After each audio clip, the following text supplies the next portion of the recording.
Welcome to Money Talk for Real, a podcast where I talk about making money, spending money, and everything in between. I'm Nick, and in this episode, I have another listener-submitted money situation that I want to walk through, and I'm hoping that by you listening to this can at least relate a little bit or at least learn something from this. If you want me to walk through your money situation, I'm happy to do so, happy to help. You can submit your information to me at moneytalkforreal.com, and you can click on the debt help link, and you can record a voicemail and send that to me directly through the website, or you can type out your information. This situation here may actually be a little bit more frustrating than the last one that I did, because this couple is making about $140,000 a year combined. On paper, they should be crushing it, but instead they've got no savings, they have credit card debt, and they feel like they cannot get ahead. So the question is, how do you make that much money and still feel broke? Well, that's what I'm going to break down. We're not talking about whether these are their real names or fake names, but we're going to call them Mark and Lisa. Both are 32 years old. They're married and they have no kids. Their combined income, again, is about $140,000 per year. After taxes and benefits that, of course, come out of their check, they're bringing in around $8,200 per month. Now let's listen how I'm going to spell this out. Let's see how this plays out. So here's where their money is going every single month. Their mortgage payment, $2,400 a month, which, by the way, not terrible if it's a true mortgage, depending on their area. With today's interest rates and house prices, that's not bad. So mortgage, $2,400 a month. Car number one, $620 a month. Car number two, $510 a month. Car insurance, $240 per month. Gas, $300 a month. Groceries, $700 a month. Eating out, $800 per month. Subscriptions, about $180 per month. Gym memberships, about $120 per month. They have this next one labeled as shopping, and the only thing they mention is clothes, Amazon, etc. $900 per month. Travel fund, but usually turns into actual trips, $500 per month.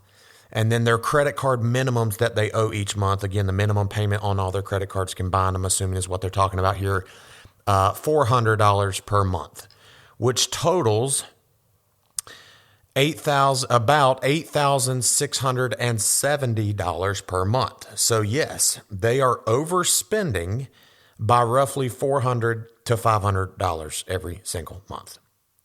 So here we go. This is where it gets interesting because, again, I've said this over and over. Nothing here is completely insane. There's no, $10,000 vacations every month. There's no Lamborghinis that I know of. It's just a very comfortable lifestyle that quietly costs them too much. It's a classic case of what I will call the dual income illusion. Not dual income, no kids. Those are called DINKs. That's a finance term, a demographic term for dual income, no kids. This is the dual income illusion. This is where you have two working people in the household, where two solid incomes trick you into thinking, well, we're fine. We can afford it. It's not a big deal, right? But behind the scenes, there's no margin, there's no system, there's no control, as I've just talked about. They're living on more than what they're making. High income, again, it's not always about your income. High income does not fix bad habits. It just hides them. These people are not broke. They're just maxed out, which is going to give them the feeling of being broke, right? If Mark or Lisa in this scenario lost their job tomorrow, this whole thing falls apart, and it falls apart very fast. So let me call out the biggest issues here. $1,130 in car payments is freaking wild. To put it into perspective, that's over 13% of their take-home pay that's going just to their vehicles. And this is a lesson maybe for everybody. People truly underestimate how much cars kill the wealth building process in your personal finances. Let's talk about the eating out. $800 a month eating out? That's not like a, hey, we just grab food sometimes. That's a full-on flipping lifestyle. And convenience spending is the easiest money leak with everybody. We're busy. We're living our lives. It's easy to eat out for the convenience. The shopping, which other people have put in the miscellaneous category, this is the silent killer because it truly does not feel like a problem in the moment. When you're buying a $20 new gadget, it doesn't feel like a big deal. But it obviously adds up. And to be honest with you, and I love Amazon, and I know we all do, but Amazon is the modern day budget destroyer. Okay. It's all the deals and all the $15 here, $20 there. And then you look down and wake up one day and you're like, oh crap, right? Their travel fund that they're saying is a travel fund, but then they said it usually turns into actual trips. It's not really a fund at that point. They're setting aside $500, but then just spending it constantly. That's not saving. That's pre-spending by putting it in this fund that you can then go spend. And this is going to sound harsh, but they're not living below their means. They're living right at the edge of their means and then stepping over it every single month. Okay, I'm going to try not to pick on them. Let's talk about what I would do exactly in order to help them. I want to help people. You're just going to hear some truths. The first goal is simple. Stop losing money. Now let's talk about what that is. Cut out some things, okay? More specifically, eating out $800 a month, I'm not going to go die hard on you. I'm not going to say never eat out. Can you cut it back to $400 a month? If there's 4 weeks in a month, that gives you $100 a week to eat out for two people, $50 a week. That's a nice meal if you go once a week. Or if you want to divide that up to 5 days, you each get $10 a day. Whatever it is, $400 a month from $800. They're at $800 right now. Bring it down to $400. The next thing is the quote shopping. $900 a month. That's entire paycheck for some people. $900 a month. Can we get that down to $400? You're still got $400 a month, people. That's a lot of money to go shopping. And if you're saying, well, the stuff I buy costs more than that, then maybe you need to reconsider the stuff you buy. Maybe you need to look at cheaper stores, cheaper websites, more generic brand stuff instead of name brand stuff. I've talked about that in previous episodes. So from eating out, $800 to $400, shopping from $900 to $400. The next thing is this travel. Everybody needs to travel. Again, I'm not going die hard on you. Can we cut it from $500 down to $250? Cut it in half.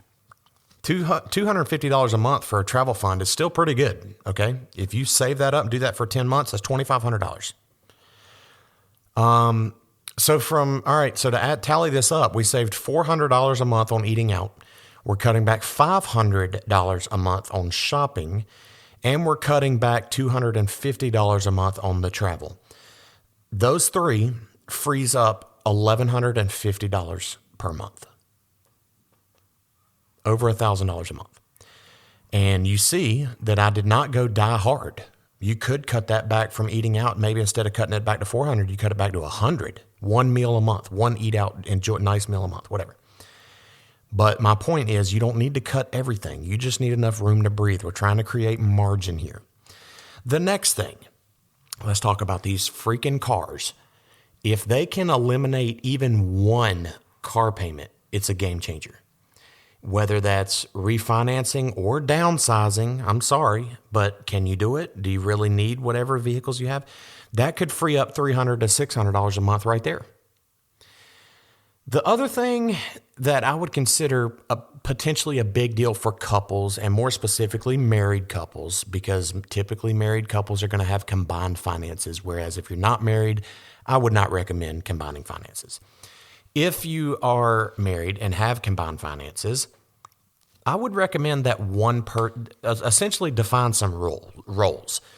One person needs to own the money system, not control it necessarily. You're a partnership. You're in this together. You're married, but manage it.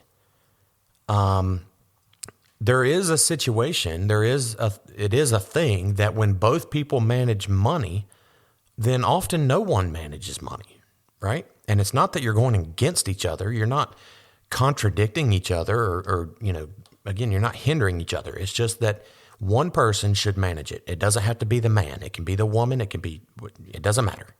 Just one person. And then I would set a clear goal. They need to target, Mark and Lisa need to target, in my opinion, a $10,000 emergency fund. And the emergency fund is in the name. It's for emergencies. That's not a travel fund. We're talking about an emergency fund. $10,000 that sits in an account. You never touch it unless you are having a oh crap moment, meaning you're getting ready to get evicted right now. You need money fast. The next thing, pay off the stupid credit cards. Credit card interest rates are through the roof. SoFi and MasterCard and American Express and all of them do not have giant skyscrapers and prime real estate locations in the biggest cities in America off of losing money. They are making money hand over fist, and they're doing it from you paying interest rates that are sky high. Pay off the credit cards. The next thing, maybe just start investing a little bit. And I'm not an investment expert. I do a ton of investing, but I'm not going to give my advice out here because everyone's opinion of that is different.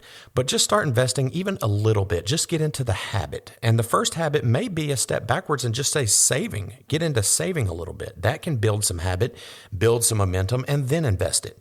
But again, I put investing on the list because we've already talked about the emergency fund. And that $10,000 emergency fund is a form of saving. Right now, they're kind of just floating. And I think by doing those three things, the emergency fund, pay off the credit cards, and then invest, it will have a clear goal for them. And with these changes, Mark and Lisa will go from being in the negative about $400 a month to a positive $800 to $1,200 per month. That is a massive shift. And I understand it's easy. Talk is cheap. It's easy for me to just say this while I'm making this episode. But based on what they've told me, with the limited details I have, I think this is very doable. Look, I guarantee there's people right now listening thinking that's literally us. We have a good income. We have a nice life, but we have no real progress. You may be one paycheck away from losing it all. What happens if you get laid off? Are you comfortable? Or does that make you nervous? If it makes you nervous, it may be a money situation. So if you're listening and that's you, and you would like for me to break down your situation like this, please send it in. You can absolutely stay anonymous. Just give me your income, your expenses, and what you feel stuck on, and I will walk through it on an episode exactly like this. You can send your stuff to me at moneytalkforreal.com/debt help. That's moneytalkforreal.com/DEBTHELP. Most people, again, they don't have a problem, money problem. They just have a clarity problem. You fix that and everything starts to change. So thanks for listening. I will catch you on the next one. This is Money Talk for Real.